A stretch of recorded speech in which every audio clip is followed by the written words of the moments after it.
Buenas tardes, bienvenidos a esta transmisión de la Dirección General del Deporte Universitario. Mi nombre es Irán Yamil Meléndez y empezamos esta transmisión, como se dice en el emparrillado, con el kickoff inicial de esta serie que lleva por nombre Historias y Anécdotas del Fútbol Americano en la UNAM, con la presencia de un gran invitado, una leyenda viviente, el coach Diego García Mirabete. Buenos días, coach, ¿cómo está? Pues muy bien, Irán. Buen día a todos los aficionados, a todos los universitarios que hoy nos hagan el favor de acompañar. Gracias, coach, por estar aquí con nosotros. Bueno, yo quiero comentarles algunos detalles, algunos datos interesantes del coach Diego. En 1952, a la edad de 7 años, Diego García Mirabete fue parte de los aficionados que tuvieron la fortuna de estar en el juego inaugural del Estadio Olímpico Universitario. Ya nos platicará un poquito de esa anécdota. Su primera temporada como jugador fue a los 15 años participando con los Gallos de la Prepa 5, escuela que también estudió. Posteriormente estuvo estudiando en la Facultad de Ingeniería y ahí conoció al coach Manuel Neri. No jugó con los Escorpiones, pero sí con los Gallos de la Facultad de Contaduría. ¿Es correcto, coach? Es correcto. Sí. Así es, exactamente. Su mayor ilusión fue jugar como quarterback, pero siempre lo colocó el coach Neri como ala defensiva y receptor. También ya nos platicará esa bella historia, ¿no, del coach? Para que ahí la tengamos anotada. Y bueno, mientras jugaba, también trabajaba como diseñador de empaques y envases en la cervecería Moctezuma. En sus 18 años, bueno, ahora ya, quiero comentarles que este año él fue coach desde 1973 por invitación del coach Neri y hoy en 2023 va a cumplir 50 años de ser coach. O sea, son bodas de plata. No, de plata, no. No, de oro. Sí, sí. O sea, ya es toda una vida aquí el romance que ha tenido con el fútbol americano. Sí, ha tenido 9 títulos nacionales en 1978, 1979, 1980, es su primer tricampeonato. Luego y vamos a hablar de este tema hoy en este programa, el tetracampeonato de 1983 a 1986 y posterior en 1990 y 91 tuvo nuevamente el campeonato. Coach, pues le doy la bienvenida, ya dimos los datos duros, pero vamos a empezar. Ahora sí, ¿cómo llegó usted a ese estadio olímpico universitario en 1952? Pues la verdad, imagínate, a los 8 años, la verdad es que, en primer lugar, era el primer día que conocí el Estadio Olímpico de Seúl. Y como niño, lo recuerdo perfectamente bien, porque entraba el tren, y había un tren que se acercaba a las orillas del estadio. En un tren llegamos. Mi padre era aficionado al Politécnico, no por escuela, sino por el barrio. Nosotros somos de un barrio de Tacuba, en San Álvaro se llama. Y bueno, sus amigos, papá jugó también fútbol americano, pues iban a ver pues, el gran día que era la inauguración del estadio, ¿no? Y llegamos tarde. Ya para cuando llegamos, todo lo que era la tribuna del Politécnico estaba repleta en la inauguración. Y no nos quedó más que pasarnos el lado de los universitarios. Para ese entonces ya no había boletos, era a la brava. Entonces me acuerdo que me brincaron por donde estaba el marcador, la curva del sombrero que rodea todo el estadio era más baja. Esa parte se modificó con las Olimpiadas, se modificó el estadio y ya se hizo mucho más alto. Pero a mí me brincaron por ahí, igual mi papá y todo, y nos fuimos a lo que quedaba todavía de espacios del lado universitario. Por ahí debe haber sido por donde entran las ambulancias, por ahí debe haber estado. Ahí nos quedamos. La verdad, un juego espectacular, inolvidable, y más inolvidable porque después de que iba ganando Politécnico, en una jugada de muchos riñones, de mucho corazón, de Juanito Romero, que en paz descanse, y todo el staff que después tuve, el coach García, Osmeri, el Delmiro Bernal, todos ellos eran jugadores todavía, y resulta que pues voltearon el marcador, ¿no? Fue algo impactante.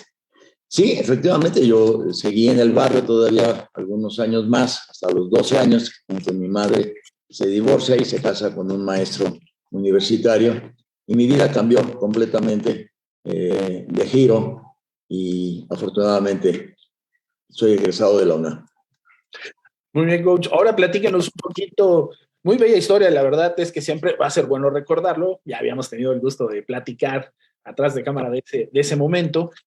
Y ahora, pues, platíquenos un poquito esta etapa como jugador, 2 juveniles, 2 intermedias y 6 mayores. Bueno, en ese entonces 6 mayores por lo que pasó en el 68. ¿Cómo fue esa etapa de Diego García Mirabete como jugador? Platíquenos cuando Mira, en juveniles, luego en intermedia. así es. Mira, la ilusión de jugar fútbol americano, pues como te digo, si eso fuera a los 7, 8 años, imagínate para cuando tienes 15 y pasas tu examen de admisión, que era muy difícil, y entras a la facultad de Cuapa, que en ese entonces pues era la preparatoria más grande, y pues la verdad no era fácil entrar. Cuando yo entro y a las pocas semanas vi el anuncio de que los gallos de la Prepa 5 te invitaban a jugar juvenil.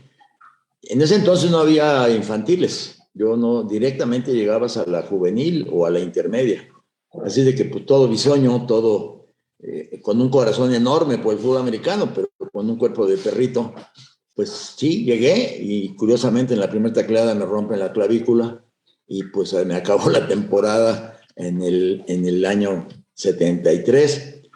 Pero la rehabilitación y la gente que me ayudó y todo me permitieron regresar, más el crecimiento natural de mi familia. Crecí 22 centímetros de un año al otro y ya regresé con un 80 y tantos, algo que para mis coaches en ese entonces, el Chino Álvarez y los bodegueros y demás, pues fue sorprendente. Seguía siendo muy flaco, pero bueno, con un año ya de formación y de natación sobre todo, pude llegar en mejores condiciones. Jugué ahí un año nada más, porque en ese entonces la preparatoria era de 2 años, 73, 74. De ahí entré a la Facultad de Ingeniería, también otro examen de admisión muy difícil, pero entré y pues la verdad fue mucho orgullo. Y efectivamente yo me presenté a los campos de los Escorpiones Rojos, pues era mi facultad, era el equipo que seguía en línea.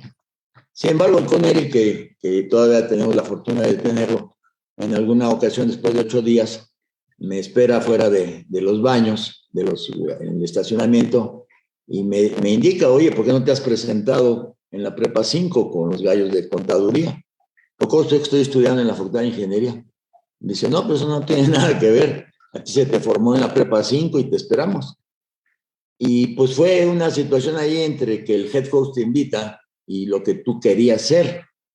Sin embargo, pues no me arrepiento porque jugué con grandes jugadores, grandes compañeros que hasta la fecha todavía recuerdo, y jugué 2 años con los gallos de contaduría en intermedio. De esa generación nos invitó el Coneri, precisamente a los 2 años, nos invitan a Liga Mayor para 1966 y pues fui uno de los que se quedó junto con otros 10 compañeros, ¿no? Así de que, así fue como entré a los Pumas desde ese año.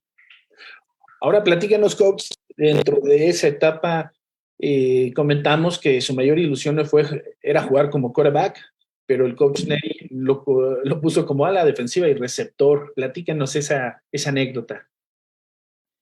Pues es entre lo que todo jugador quiere ser, ¿no? O sea, yo no tuve patines, no tuve bicicletas, patinetas, en ese entonces no existía ningún electrónico ni nada. Lo único que tuve de mi padre, que en paz descanse, fue un balón nuevo de fútbol americano. Y pues lo único que aprendí, y quizá no de mi padre, sino de lo mismo del barrio y de la gente y todo, pues fue a lanzar el balón. Y me ayudó de tal forma que cuando yo llego con los Escorpiones Rojos, ya en intermedia, pues me daba el lujo de pasar 60, 70 yardas y con precisión. Entonces, pues sí, me ilusioné que podía yo ser quarterback y al coach García le gustó, era el head coach, le gustó cómo tiraba yo, lanzaba, porque no era nada más tirar, sino tenía precisión. Sin embargo, llegando a contaduría, y le dije al Coneri, coach, pues yo estoy aquí de quarterback. Dice, no, pues te vienes también de quarterback. Bueno, pero cuando hay competencia, y en aquel entonces no era tanto que se lanzara muchos pases, sino que se hacían mucho trabajo de optativas, de engaños, y para la estatura que ya tenía yo, pues la verdad es que si yo coacheo a Diego de ese entonces, pues te diría que no sirve de quarterback, porque estaba muy parado, mis engaños se veían desde el otro lado del campo, y aunque tenía la facultad de poder pasar, pues el juego de ese entonces no era tanto los pases como lo es ahora, ¿no? Así de que, pues me empezaron de receptor a la defensiva, subo a los Pumas, no, ni siquiera lo intenté porque había grandes quarterbacks ahí, estaba Joaquín Castillo, Marco Fariña, Edmundo Tejeda, no, quarterbacks señorones ya con mucha experiencia, y pues me pusieron en lo que había yo desarrollado, ¿no? Como receptor abierto y como ala defensiva. Y cuando ya se hace la especialización de ofensivos y defensivos, pues el coach Neri fue el que más votó para que me quedara yo como ala defensiva, a pesar de que los demás coaches de la ofensa me querían como receptor abierto, ¿no? Cuando acaba mi temporada de Pumas y nacen los Cóndores, pues dije, de aquí soy.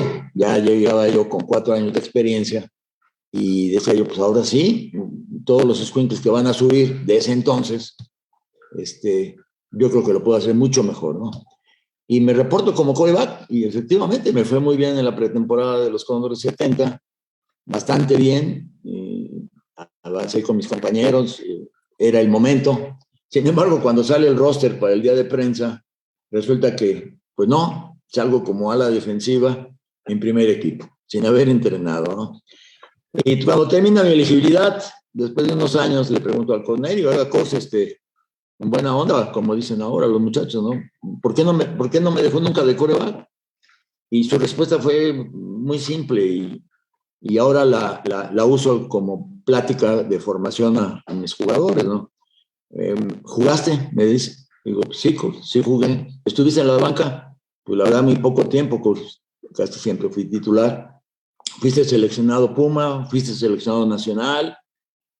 Sí. Entonces, eso es lo que se trata del fútbol, jugar. Bueno, yo quería jugar de quarterback. Bueno, jugaste, me vuelvo a repetir, ¿no? Entonces, aprendí una cosa, a veces no es lo que uno quiere, sino lo que uno debe, lo que uno puede integrarse y formar parte de un conjunto. Y eso fue la mejor lección que tuve de él. No, pues gran historia, Así coach, fue. la verdad. Nos encanta escuchar esas historias en las cuales nuestros coaches o los que han sido parte de nuestra vida en la formación de jugador, pues nos dejan marcado y seguimos esa escuela, ¿no? Quería comentarle cómo fue la invitación en 1973 después de que platica con el coach Neri y le dice, ay, oye, pues no fuiste quarterback, pero ya jugaste, no hubo resentimiento, me imagino, porque pues obviamente siguió hasta 1976 como head coach, cuando Cóndores le ofrece esa posición. ¿Cómo fue la invitación, coach? Platíquenos. Mira, yo me casé muy joven. En mi segundo año de Liga Mayor me caso y llega mi primer hijo en el 68. Así es de que pues yo apenas tenía tiempo para estudiar y trabajar y mantener a mi primer familia, ¿no? Así es de que la parte de coacheo jamás pasó por mi cabeza, jamás pasó por mi cabeza. Yo me especialicé en envase como diseñador industrial, precisamente en la cervecería Moctezuma, tuve un buen desarrollo y pasa 71, terminé siendo capitán de los Cóndores y para mí terminar es terminar, de tal manera que pues cuelgas tu hábito. Asisto a los juegos en el 72, asisto a los juegos como aficionado, compro mis boletos en la taquilla, subo a la tribuna con mi hijo y mis sobrinos. Y así de que en 73, ya cuando la temporada ya estaba por avanzar, me llega una llamada del coach Neri. Y la verdad, pues me dio mucho gusto, porque pues para él, que cómo es, pues la verdad fue una deferencia, ¿no? Y cuando me dice, oye, Diego, necesito que me ayudes.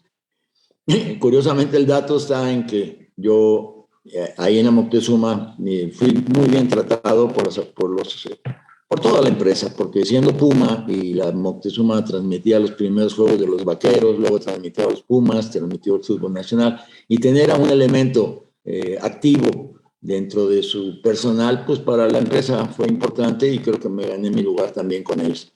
Así de que cuando alguno de los muchachos tenía algún evento, así de fin de semana, me hablaban y me decían, oye, flaco, Diego, como sea, ayúdame, ¿no? No me puedes mandar unos cartones.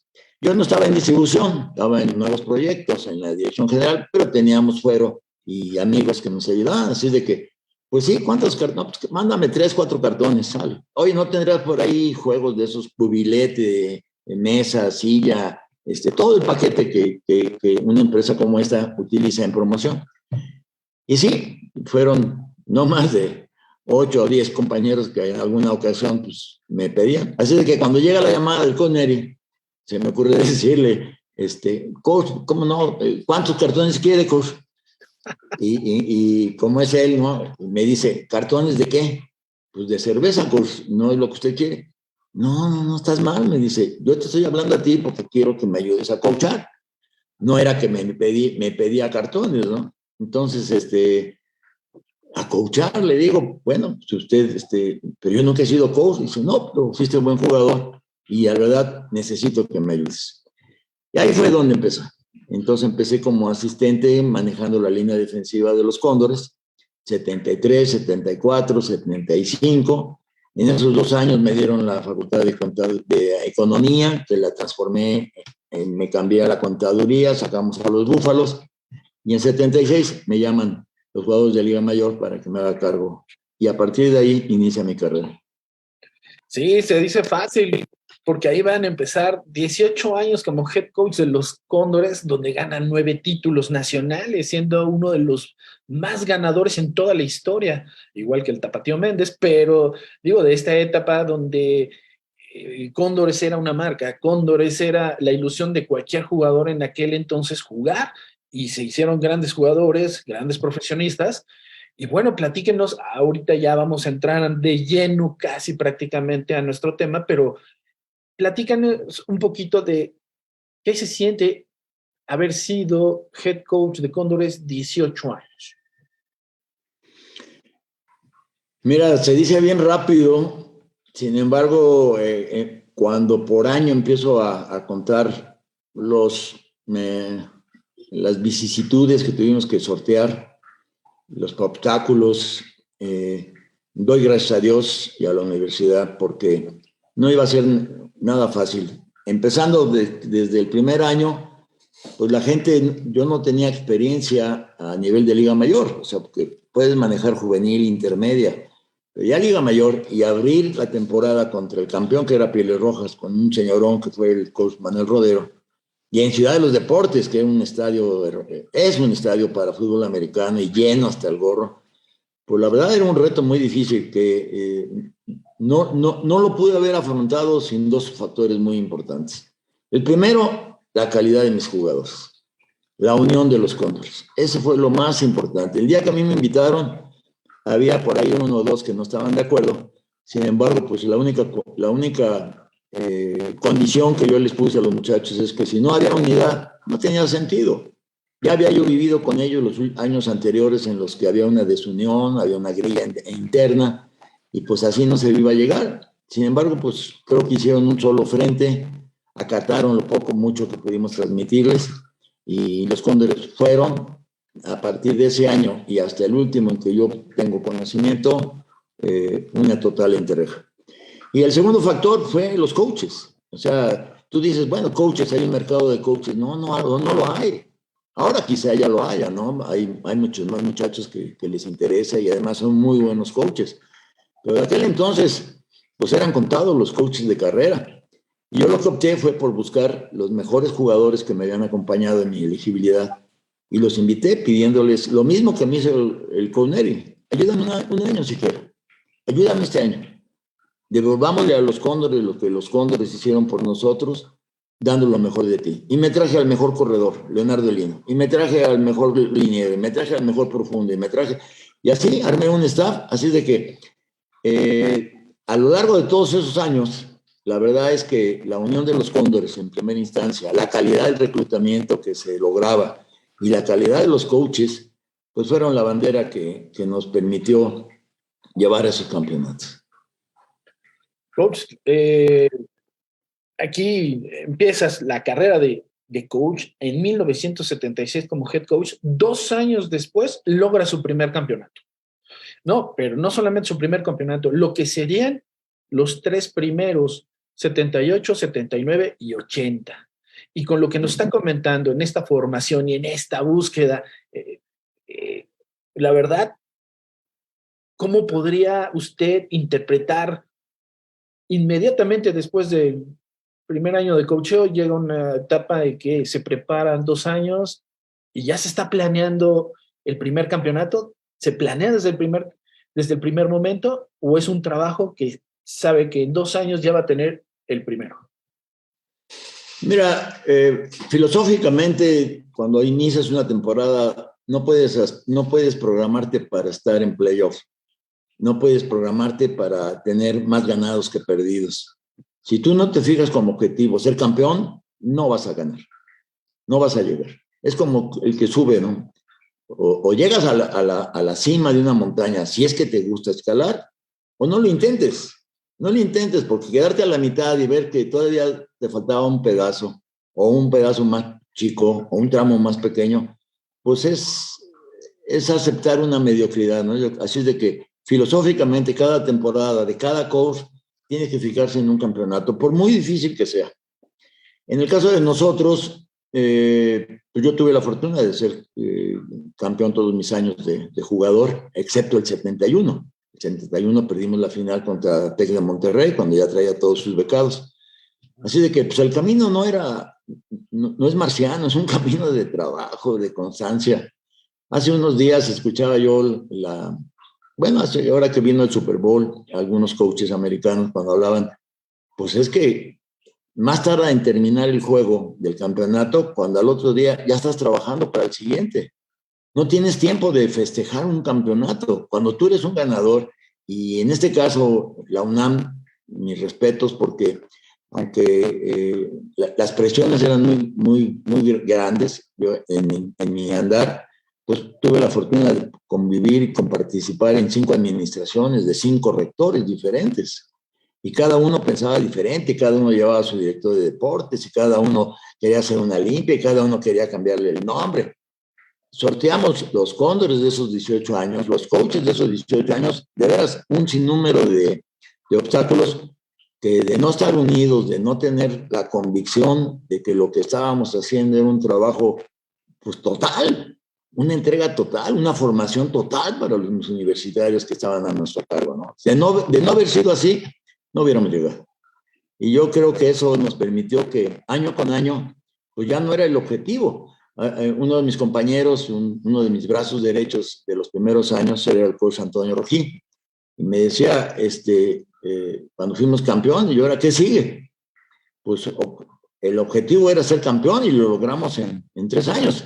Fíjate, por ejemplo, el primer año perdimos un solo juego, la semifinal contra Pías Rojas. El segundo año perdimos la semifinal contra las Águilas Blancas. También otra temporada de 9 juegos ganados y perdemos la final. Pues la grilla ya empezaba a hacer ruido en el 78 de que podíamos llegar, pero no sabíamos ganar. Así de que cuando somos campeones en 78, el primer año, pues sí queda esa pregunta, ¿no? Entre nosotros los coaches, o al menos los fundadores de este nuevo staff, pues ya nos vamos, ¿no? El objetivo era ser campeón, pues nos vamos. Pero pues cuando vimos lo que quedaba de material, que era un material de primera y una perspectiva tremenda, pues ¿por qué no íbamos a renunciar a lo que habíamos construido en conjunto? Y al igual que los muchachos, así es de que pues sí, al otro día empezamos a trabajar para el campeonato. Y así fue año con año, año con año. Por eso yo creo que alcanzamos esas metas que ahorita me hace el favor de mencionar.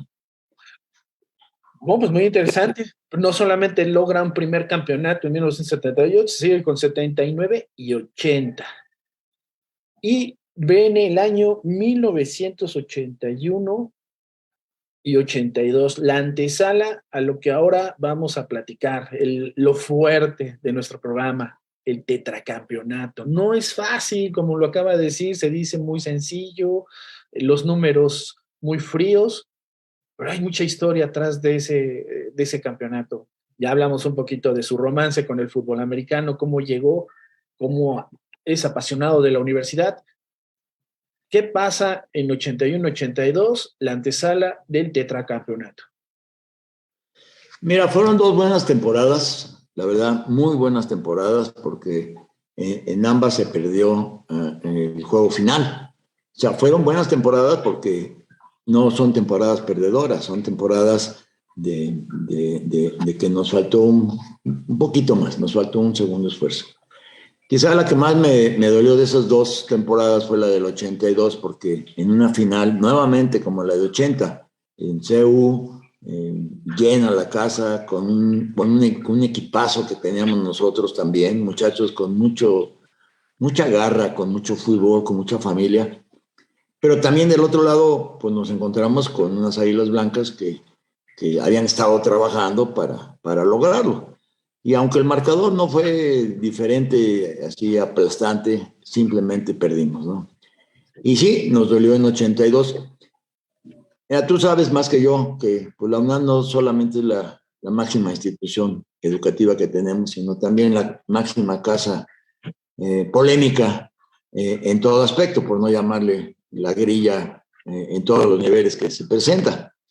Y en el deporte no es la excepción. O ganas o te vas. O ganas o te vas. ¿Por qué? Pues porque así es malo, ¿verdad? Bueno, pues desde ese 81, pues ya muchos querían mi cabeza, ¿no? Ya había sido demasiado haber ganado 3 campeonatos y en el 81 al no lograrlo, pues era un motivo. Imagínate, para el 82, pues aumentó esa presión. Sin embargo, pues aquí el punto era ver para adelante. O sea, si tú en un obstáculo te quedas, pues ya no llegaste, ¿no? O sea, yo creo que hay que brincarlo lo más rápido posible, ser muy autocrítico. Mira, una de las cosas que a mí en lo personal me ha ayudado, y hasta la fecha lo sigo llevando a cabo, es que mi formación como jugador fue la que te expliqué, la que acabo de explicar, pero mi formación como profesional, ya en activo, pues se la debo a la Cervecería Moctezuma. Cervecería Moctezuma del grupo Bayeres, que hace unos días falleció. Pues la verdad aprendí que las cosas no se hacen bien de vez en cuando, ¿no? Las haces bien siempre. No se planea solamente para los buenos momentos. Tienes que planear y salir a triunfar y salir a trabajar al 100% desde cualquier día, no importa el evento que tú tengas. Me acuerdo que había una frase que decía, pues las cosas, esto no es para mañana, era para ayer. De tal manera que ya estás pasándote de tiempo. Y la calidad de las cosas que las que se hacen, entonces ahí planeación, organización, pues para mí fue mi primer trabajo y en una empresa muy, muy interesante. Entonces yo lo que hice al llegar a los Cóndores, ya como head coach, pues fue ver a los Cóndores como esa empresa, ¿no? En la cual pues sí hay un presidente del consejo, en este caso el head coach, pero dependo tanto de la distribución, de la mercadotecnia, de la contabilidad, de los vendedores, como en este caso dependemos del coordinador ofensivo, defensivo, de los pateadores, de los de la banca, las bodegas, todo lo que integra una organización. Y el título de ponerle el nombre de Organización Cóndores, pues fue en conjunto con las autoridades de la UNAM, de tal manera que no se veía un equipo, se veía una organización. Y eso nos permitió crear una institución que, como tú lo dices, pues hizo historia. La desaparecieron por otras causas, pero la verdad, esos 18 años que a mí me tocó, más los otros años anteriores y posteriores que duró, pues dejó huella de lo que es hacer las cosas bien hechas. Ok, coach, ya que nos habló un poquito sobre la estructura de esta organización y que fue base la empresa Moctezuma, o sea, su formación profesional, llega el año de 1983 y viene este cambio. Bueno, primero 81 y 82 pidiendo su cabeza y todo cambia. Y siguen con la filosofía de todo el tiempo hacer las cosas bien y al 100. ¿Qué pasa en 1983? No gana el campeonato y es el inicio del tetracampeonato. Pues sí, volvemos al punto. ¿Te acuerdas que hablábamos ahorita de esos 2 años que no lo logramos en el 78, 76, 77, ¿verdad? 2 años de reflexión para poder entrar al 78 y lograrlo. Y curiosamente la vida me vuelve otra vez a colocar en esa tesitura.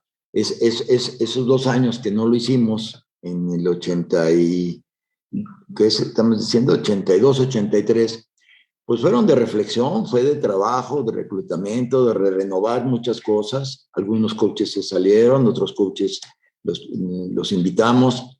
La UNAM nos da todavía una segunda oportunidad y pues no la soltamos, porque la verdad, y también coincide con algo, mira, la participación de los equipos en competencia nacional, pues fue lo que hizo hacer de un campeonato nacional. Me refiero, por un lado, la UNAM con 3, después 5 equipos, ¿no? Politécnico, que tenían 2 muy fuertes, que eran Pieles Rojas, Águilas Blancas, también multiplica con los chillenes, los Lobos de Plateados, la Ola Verde del Pixa, a 5 organizaciones. Por parte de Nuevo León, pues estaban los Tigres, estaban los Borregos, y empiezan a surgir nuevos equipos, como en ese caso eran los Tecos de la Universidad Autónoma de Guadalajara. Después, más adelante, ya se integraron algunos otros colegios, ¿no? Alguien minimiza ese tetracampeonato al decir que ya no estaba el TEC, ya no estaban los Tigres.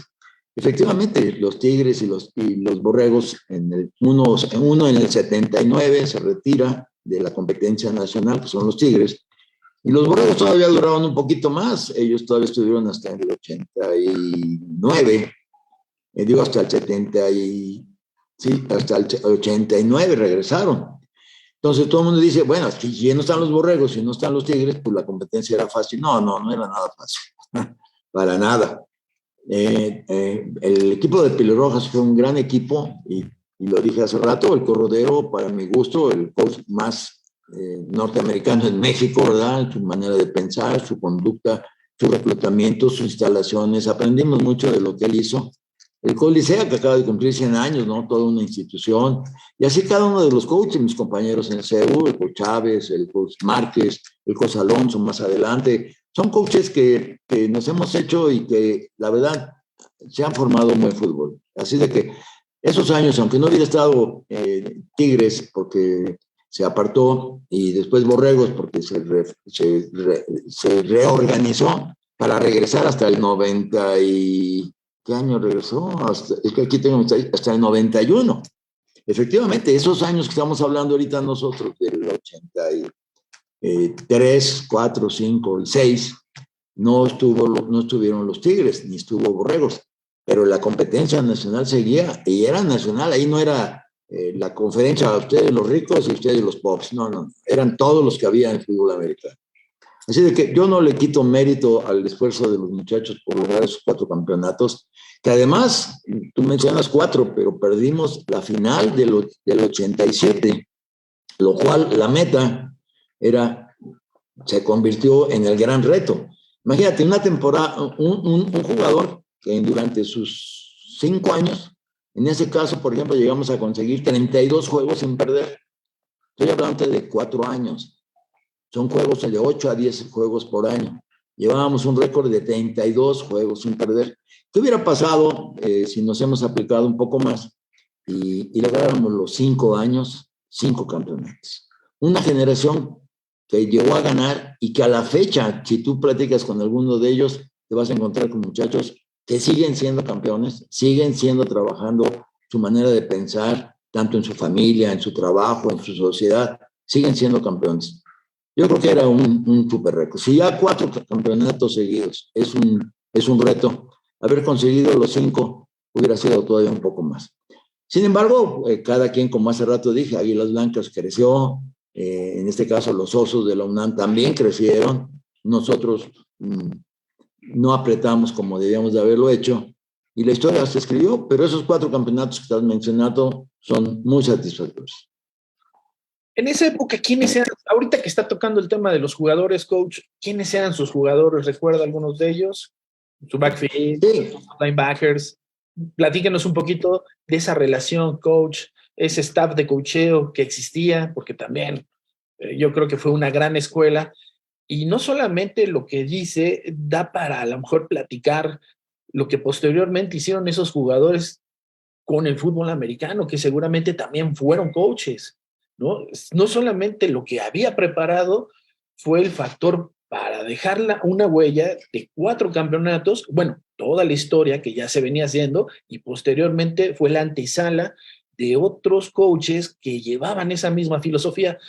Por eso yo creo que esta etapa es muy importante dentro del fútbol americano, porque no solamente estamos hablando de los logros o los campeonatos, sino lo que implica hacer formación, lo que implica hacer organización, lo que implica ser estudiante, toda esa estructura que usted llevaba y que dejó, porque después ya llegaremos a lo que significa ser coach 50 años, y que ahora uno de los campos en CEU lleva su nombre. Pero primero, empecemos. ¿Quiénes eran esos jugadores? ¿Quién era ese staff?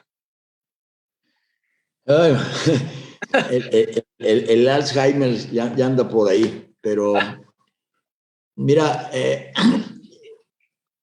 cuando has coachado tantos años y cada uno le dedicas el 100%, sí te va restando, porque no quiero ser injusto con ninguno de ellos. Fueron muchachos, te puedo decir nombres a la par y espero que ser justo, pero no me la acabo, no me la acabo. Mira, alguien muy importante para este trabajo, vuelvo a insistir, fueron los coaches. Los jugadores son producto de los coaches. Los coaches me ayudaron a reclutar, los coaches trabajábamos intensamente en los scouts, y yo creo que primero el reconocimiento sería a ellos, desde mi punto de vista, ¿no? Algunos ya se me adelantaron, algunos ya se me fueron, pero todos ellos son parte intrínseca del staff de los Cóndores de esos años. Y les voy a dar su reconocimiento al coach Alfredo Oliveros, que egresó de Cóndores, el coach Abel Ortiz, con Miguel Ángel Juárez, también otro gran baluarte. El coach Rafael Suárez, o jugador, él no fue coach, pero fue un gran jugador de los Cóndores que después me ayudó en el TEC de Monterrey, Campus Toluca. El coach, y es mi compadre Emilio Fuentes Pantaleón. Él fue mi coach, él era coach de profundos cuando yo subí como jugador, y cuando yo le invité a coachar, así como me invitaron a mí, pues también estuvo conmigo esos años con los Cóndores, y después estuvo también en otro campus. Jesús Malanco, no, de veras, y gracias a Dios hay muchos más que todavía están adelante. Edmundo Reyes, el Bebo Pérez, José Enrique Bosch. Nos acaba de ir Eduardo Obregón, otro muchacho que se formó en Cóndores, lo invitamos como coach, y después pues ya brilló en el Instituto Nacional del Deporte. En fin, no me la acabo, son los brazos de los Cóndores. Y de jugadores, pues me iría por posición y nombres, son la verdad, es un mundo. Pero sí te puedo decir que algo que todo el mundo me criticó en su momento, que por qué cambiaba yo tantos quarterbacks. Generalmente todos los equipos de esa época tenían un quarterback y 2 o 3 sustitutos, y ese quarterback era el líder toda la temporada. Haz de cuenta una especie como colegial en los Estados Unidos, que es la misma línea de los profesionales. El que es titular. El segundo equipo entra a jugar, no te lo miento, yo he estado en los campos, he estado con los Vaqueros, he estado en muchos campos, y efectivamente el titular es todo el día. Faltando 5 minutos para acabar la práctica, entra el segundo equipo, corre 3, 4 señales, se acabó la práctica. Esa es la filosofía norteamericana de lo que es el quarterback titular. Bueno, pues yo por necesidad o por la calidad de los muchachos que tuve, pues siempre tuve un pool de 4 o 5 quarterbacks, que sacaba uno y entraba el otro y era mejor que el primero. O a veces, cuando íbamos ganando ya por 2 anotaciones, metía yo al segundo equipo, y ese segundo equipo también hacía las cosas tan bien que a las 2 anotaciones metía yo al tercero, de tal forma que había muchachos que me decían: oiga, coach, ya no me suba de equipo, mejor déjeme en el tercero, juega más el tercero o juega más el segundo que el primero. Y te hablo de nombres a la par: Marco Ramos, un gran quarterback, Chuy Romero, Fernando Langle, Eduardo González, Zeus, Juan Carlos Flores. Y repito, no hubiera hecho un roster, ¿verdad? Para mencionártelos, pero para mí, cada uno de ellos, algunos tenemos la fortuna de contar con ellos, otros ya se nos adelantaron, pero esta de los Cóndores son ellos. No, pues ya tuvimos la oportunidad de platicar con Marco Ramos y también nos comentaba esta experiencia de tener un staff que eran exigente con la posición de quarterback, ¿no? O sea, no solamente tenían uno, sino tenían cuatro, y me decía, igual de bueno era yo como igual de bueno eran ellos. Y teníamos la confianza y teníamos la amistad y sabíamos que el que estaba ahí podíamos tener una plática muy amplia y había confianza. Vas tú, voy yo, dependiendo de lo que nos decía el coach, y siempre había una confianza, una seguridad, un compañerismo, una unión, una estructura. Y eso pues habla muy bien de esta etapa y no solamente de esto, sino una manera de ver fútbol americano también diferente y de análisis. Una pregunta, coach, también me surge aquí. En ese entonces, la preparación física de los jugadores, yo creo que es un factor muy importante. El fútbol americano ha cambiado, pero platícanos un poquito de esa etapa también, de ese campeonato en la preparación física. ¿Quién era el que preparaba a esos jugadores? ¿Quién lo acompañó? Mira, una reflexión hacia mi etapa como jugador, qué se hacía y qué hicimos. ¿Qué se hacía? Pues nos presentábamos 8 días antes a jugar tocho, ¿verdad? O sea, cuando se abría la convocatoria, ¿verdad? Que ya íbamos a empezar, unos 8 días, los flojos como yo, o los que trabajábamos como yo, nos presentábamos 8 días a jugar un poquito de tocho, a salir a estirar un poco y se acabó. Algunos dedicados o que adoraban las pesas, pues no salían del gimnasio, ahí estaban dándole duro y duro, duro a las pesas. Y ya cuando empezábamos las prácticas con los coaches, pues arrancábamos, ¿no? En el caso de nosotros, uno de los cambios de mentalidad que se hizo fue que le dedicábamos 10 semanas de preparación. Pusimos unos requisitos mínimos, igual lo vimos en la Universidad de Tennessee. Ellos, aunque reclutaban, les dejaban un programa de preparación individual, se lo llevaban a sus casas y cuando se presentaban tenían que presentar unas pruebas para que medían el avance que llevaban tanto en lo físico como en la potencia, como en su capacidad heroica. Quizá en velocidad no, porque la velocidad no se desarrolla tan rápido, pero sí en su resistencia. De tal forma que yo cuando trabajábamos, y los muchachos se van a acordar, yo les daba un manual de lo que tenían que hacer fuera de temporada, cómo se tenían que preparar, qué tenían que hacer con diagramas y con tiempos y todo, y les ponía unos requisitos mínimos. Pero esos requisitos mínimos no eran tan mínimos, porque si no se preparaban, no lo pasaban. Y el que no pasaba sus requisitos no lo equipaba. De tal manera que pues les daba yo la oportunidad, les daba yo incluso hasta las llaves del gimnasio para que pudieran asistir, los horarios, lo necesario. Y funcionó. Sin embargo, bueno, siempre hay muchachos que se presentaban al último momento y bueno, pues andaban reventando porque los requisitos eran muy exigentes. Sin embargo, ya más adelante, el que se hizo responsable de la preparación directa, porque el celo de los coaches es de que yo soy coach de todo. O sea, yo soy coach de posición, soy preparador, sé de pesas, sé de eso, pero somos empíricos. Y algún día se presentó en esos años, al principio, por ahí del 78, 77, se presentó un profesor de atletismo, el profesor Felipe Sigal. Él trabajaba para Catlán y me dijo, coach, pues vi que las Águilas Blancas tienen a un preparador polaco, Pochowski, y yo dije, bueno, pues si ellos tienen a un polaco, pues yo, ¿por qué no ayudo a los Cóndores? No me iba a costar porque él ya era un profesor, lo único que tenía que hacer era una carta para hacer su transferencia de Acatlán a Ciudad Universitaria y siguiera contratado. Pues la verdad lo pensé 2 veces, pero le dije, bueno, a ver, vamos a probarlo una semana, profesor, pero se va a equipar, porque es muy fácil como el preparador de los jugadores sin conocerlo, pues pedirles un esfuerzo, pero ponte a cargar la utilería, casco, shoulder y todo, y te vas a dar cuenta que no se chilames. pues entró, se equipó y estuvo haciendo la preparación con los muchachos. Esa actitud de él, pues me gustó mucho. Y además es una gente, gracias a Dios todavía vive, es una gente que tiene muchísimas tablas para el trato con los muchachos. Les exige hasta donde ellos quieran y los lleva de la mano. Yo no, yo es que te exijo porque lo tienes que hacer, ¿no? Bueno, yo y los coaches. Y él no, te vas a dar cuenta que te va a ayudar. Entonces los va convenciendo. Y fue un cambio total. Los muchachos lo aman, la verdad, lo amaron, nos ayudó y fue de la mano con esos campeonatos. Conforme fuimos avanzando, se dieron cuenta que la preparación no era de llegar una semana antes, sino que eran 10 semanas de preparación, de dedicación, de esfuerzo, y también esos campeonatos se los debemos a él.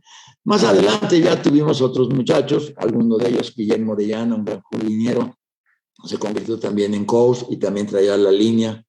Llegamos a tener una tonelada, se llamaba la tonelada, con que 6 muchachos con el ala cerrada rebasaban los 1000 kilos. Y no eran 1000 kilos de grasa, eran 1000 kilos de fuerza y de potencia. No, pues una excelente anécdota con el preparador físico Sigala, que yo creo que también es un factor importante entre lo que comentábamos al inicio de esta pregunta, que pues staff, jugadores, organización, estructura, preparación física, fueron sumando para tener este tetracampeonato.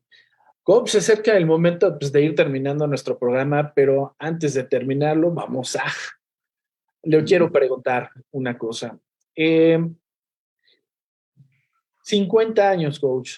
Este año se festejan 50 años de estar en este matrimonio, bodas de oro, su primer encanto con el fútbol americano y 50 años. Platíquenos de el ser humano, este coach que tiene tanto tiempo, que ha manejado el fútbol americano desde otros niveles, desde coach, administrador. ¿Quién es esa parte humana, Diego García Mirabete?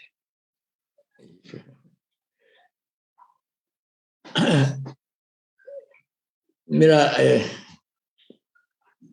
es muy largo porque te dedicas, y todavía anoche que estaba yo con unos muchachos de aquí de tu casa en Aguascalientes. Gracias. Estaba yo como si fuera aquel año, ¿no? Aquel primer año que empecé.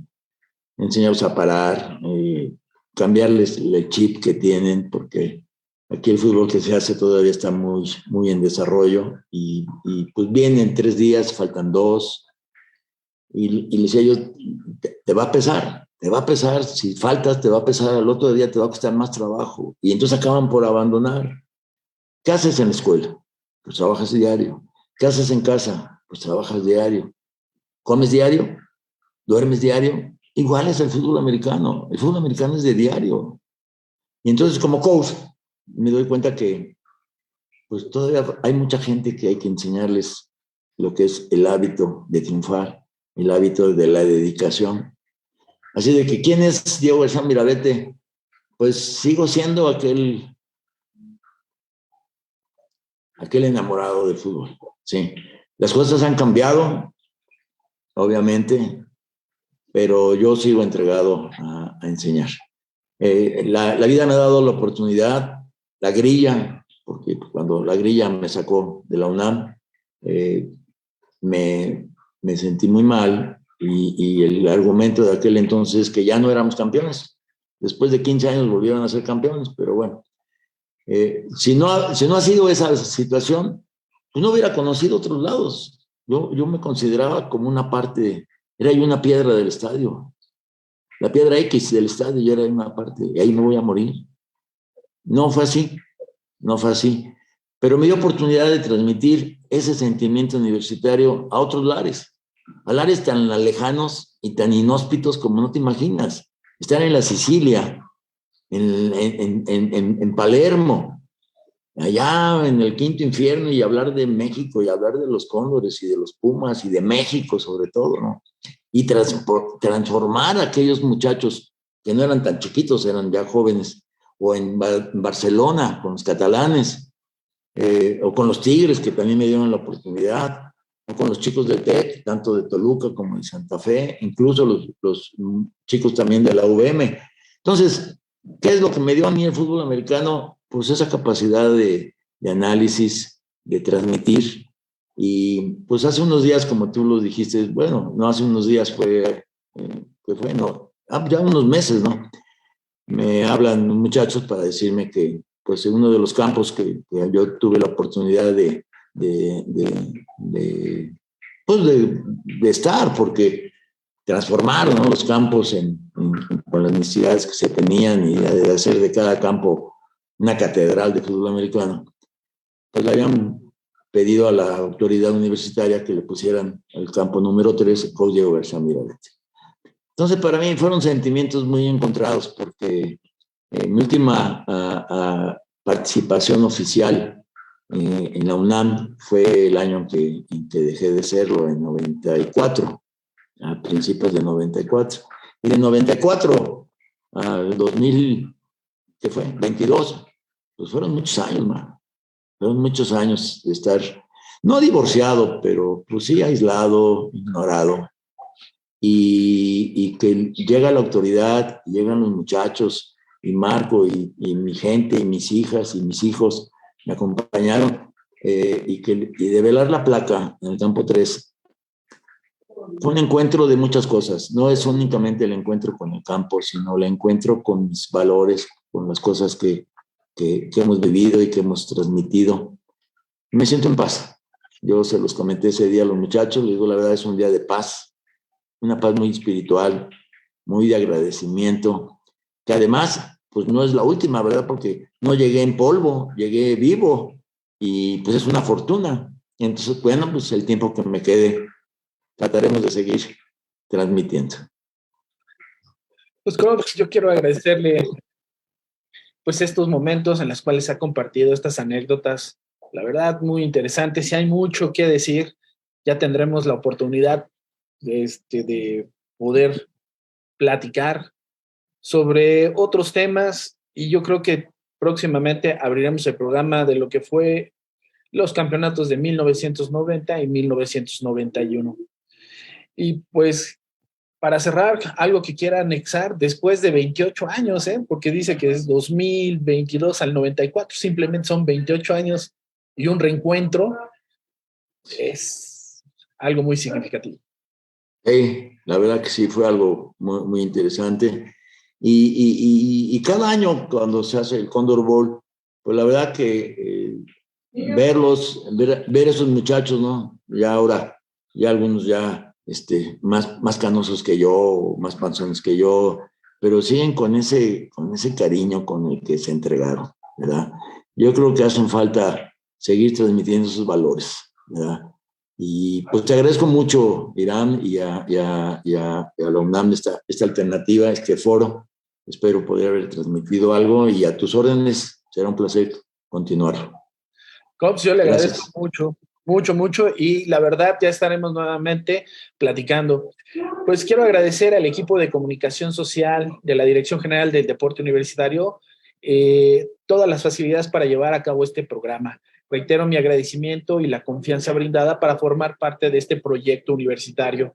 Los invitamos a que sigan nuestras redes sociales como Deporte UNAM, y también nuestra página web deporte.unam.mx, e invitarlos a que escuchen el sábado Goya Deportivo todos los sábados a partir de las 8 de la mañana por Radio UNAM. Ahí nos vemos para platicar de los atletas universitarios, de nuestras disciplinas deportivas.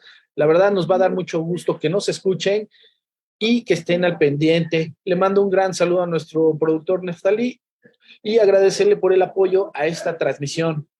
Bueno, pues yo soy Irán Yamil, nos vemos el próximo jueves en otra emisión más de historias y anécdotas deportivas, anécdotas del fútbol americano en la UNAM. Gracias, coach. Para mí ha sido un placer nuevamente tenerlo aquí en el programa. Un saludo a todos y buenas noches. Gracias, Irán. Suerte.